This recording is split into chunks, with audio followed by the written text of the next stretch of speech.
আমার প্রিয় সপ্তম শ্রেণীর শিক্ষার্থী বন্ধুরা, তোমাদের সকলকে আমার চ্যানেলে স্বাগত জানাই। আশা করছি তোমরা সকলে খুব ভালো আছো। আজকে আমি তোমাদের 2025 সালের রায়ো মার্টিনে যে প্রশ্নবিচিত্র প্রকাশিত হয়েছে তার 268 পাতা যে 2 নম্বর স্কুল রয়েছে, সেখানে তোমাদের সপ্তম শ্রেণীর বন্ধুদের দ্বিতীয় পর্যায়ক্রমিক মূল্যায়নের ইতিহাসের প্রশ্ন দেওয়া রয়েছে। আমি আজকে উত্তরগুলো তোমাদের দেখিয়ে দেবো।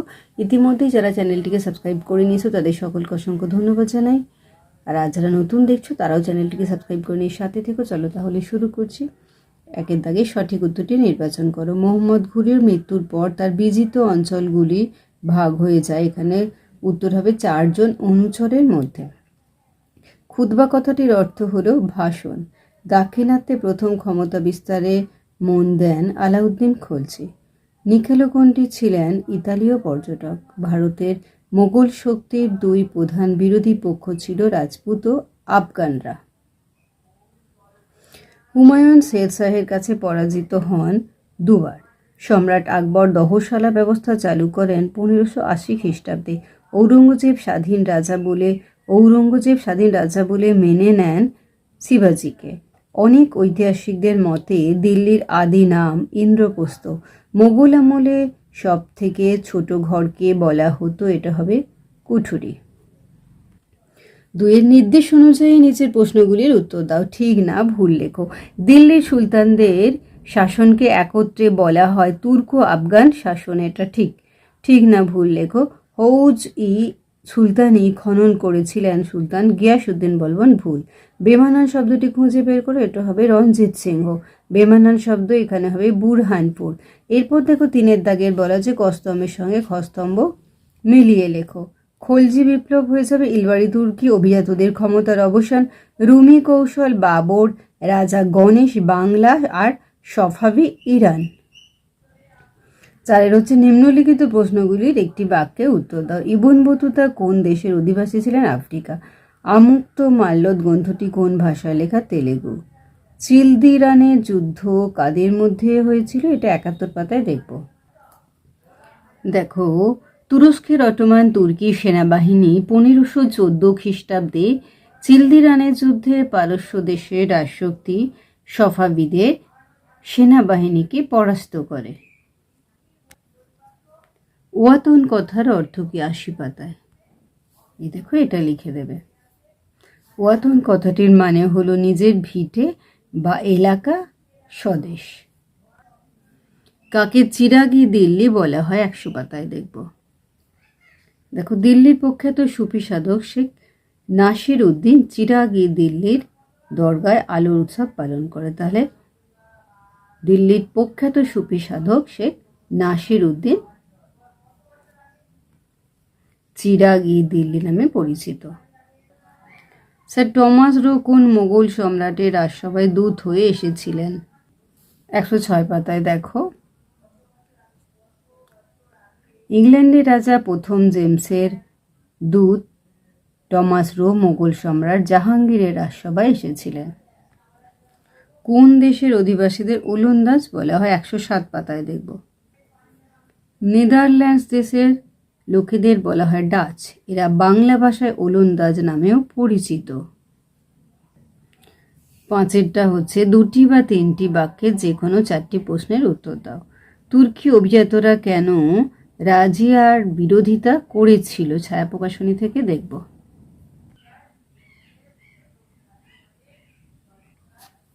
পরের প্রশ্ন, পানিপথের প্রথম যুদ্ধ কত খ্রিস্টাব্দে কাদের মধ্যে হয়েছিল? 54 পাতায় দেখব। 1526 খ্রিস্টাব্দে পানিপথে বাবরের সঙ্গে ইব্রাহিম লোদির যুদ্ধ হয়।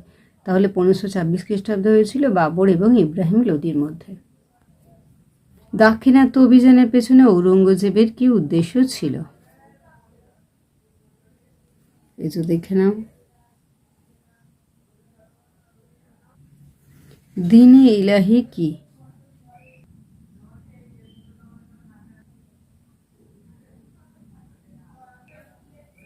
দিল্লি শহরে মিশ্র ধরনের জনবসতি গড়ে উঠেছিল কেন?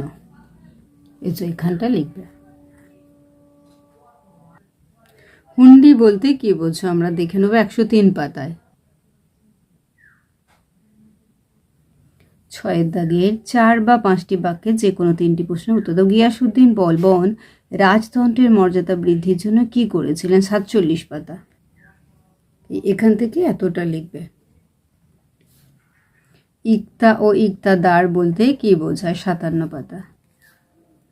এখান থেকে এতটা ইক্তা লিখবে, তারপর এখান থেকে এতটা ইক্তাদার বা মুক্তি বা ওয়ালি লিখবে। আচ্ছা, বাকিটুকুও লিখতে পারো যে ইক্তাগুলিকে ছোট বড় এই দুভাগে ভাগ করা হতো। ছোট ইক্তার শাসন শুধু সামরিক দায়িত্ব শাসক শুধু সামরিক দায়িত্ব পালন করতে, বলে এতটা লিখে দেবে। পরেরটা দেখো, খানোয়ার যুদ্ধ ও ঘরঘোড়া যুদ্ধের মধ্যে তুলনা করো। ছায়া প্রকাশনী থেকে দেখব। আচ্ছা, এখানে দেখো পানিপথের যুদ্ধ, খানোয়ার যুদ্ধ, ঘরঘোড়া যুদ্ধ দিয়েছে। পানিপথেটা যেহেতু আমাদের চাইনি, তাই আমরা খানোয়ার এবং ঘরঘোড়া যুদ্ধের এইখানে লিখব। বিষয় হিসেবে পক্ষ দিয়েছে, তারপর সময়কাল, ফলাফল, এগুলো লিখব। বাংলার 12 ভূঁইয়াদের সম্পর্কে কি জানো? 77 পাতা দেবো, তারপর ছায়া প্রকাশনীও দেখব। এই যে এখানটায় 12 ভূঁইয়া বা 12 ভূঁইয়া রয়েছে। এই যে এখানটায় দেখো 12 ভূঁইয়া।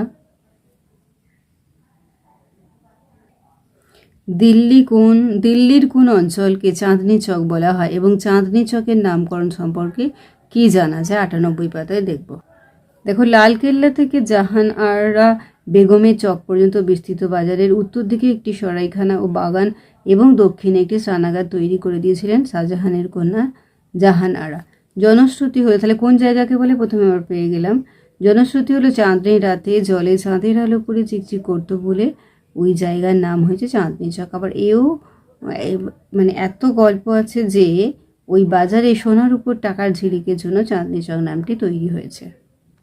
অথবা দিয়ে দেখো, ইউরোপীয় কোম্পানির কুঠিরগুলি কেমন ছিল? 106 পাতায় দেখব।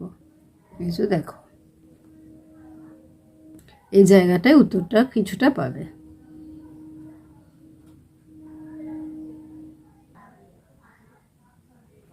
সাতের দাগের দেখো, 8টি বা 10টি বাক্যে যে কোনো 2টি প্রশ্নের উত্তর দাও। সুলতান ইলতুৎমিশের সামনে প্রধান 3টি সমস্যা কী ছিল এবং তিনি কিভাবে এর সমাধান করেছিলেন? আমরা দেখে নেব 45 পাতা থেকে। এই দেখো, ইলতুৎমিশের সামনে 3টি সমস্যা, প্রথমত, দ্বিতীয়ত, তৃতীয়ত, কী করে সমাধান করেছিলেন এতটা লিখে দেবে। আচ্ছা, অথবা দিয়ে দেখো, বিজয়নগর ও দাক্ষিণাত্যের সুলতানি রাজ্যগুলির মধ্যে সংঘর্ষকে তুমি কি একটি ধর্মীয় লড়াই বলবে? তোমার উত্তরের সপক্ষে যুক্তি দাও।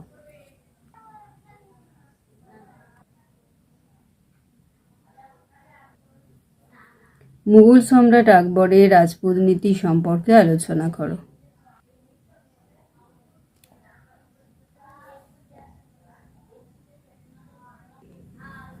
সুলতানি আমলে দিল্লির জল সংরক্ষণ ও জল সরবরাহ ব্যবস্থা কেমন ছিল? তোমাদের বইয়ে 95 পাতা থেকে দেখব।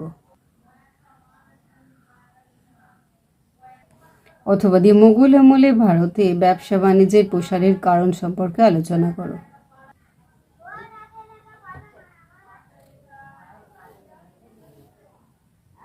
তাহলে আমার প্রিয় সপ্তম শ্রেণীর শিক্ষার্থী বন্ধুরা, আজকে তোমাদের আমি 2025 সালের রায় ম্যাটিনে যে প্রশ্নবিচিত্রা প্রকাশিত হয়েছে তার 268 পাতায় যে 2 নম্বর স্কুল রয়েছে, সেখানে তোমাদের দ্বিতীয় পর্যায়ক্রমিক মূল্যায়নের ইতিহাসের প্রশ্ন দেওয়া রয়েছে। আমি তার উত্তরগুলো দেখছিলাম, আশা করছি সকলেই বুঝতে পেরেছে। ভিডিওটি দেখার জন্য তোমাদের সকলকে অসংখ্য ধন্যবাদ জানাই। ভালো লাগলে লাইক করে, কমেন্ট করে, বন্ধুদের মধ্যে শেয়ার করে, আগামী দিনে নতুন নতুন ক্লাসগুলো পাওয়ার জন্য অবশ্যই চ্যানেলটিকে সাবস্ক্রাইব করে সাথে থেকো। তোমরা সকলে খুব ভালো থেকো।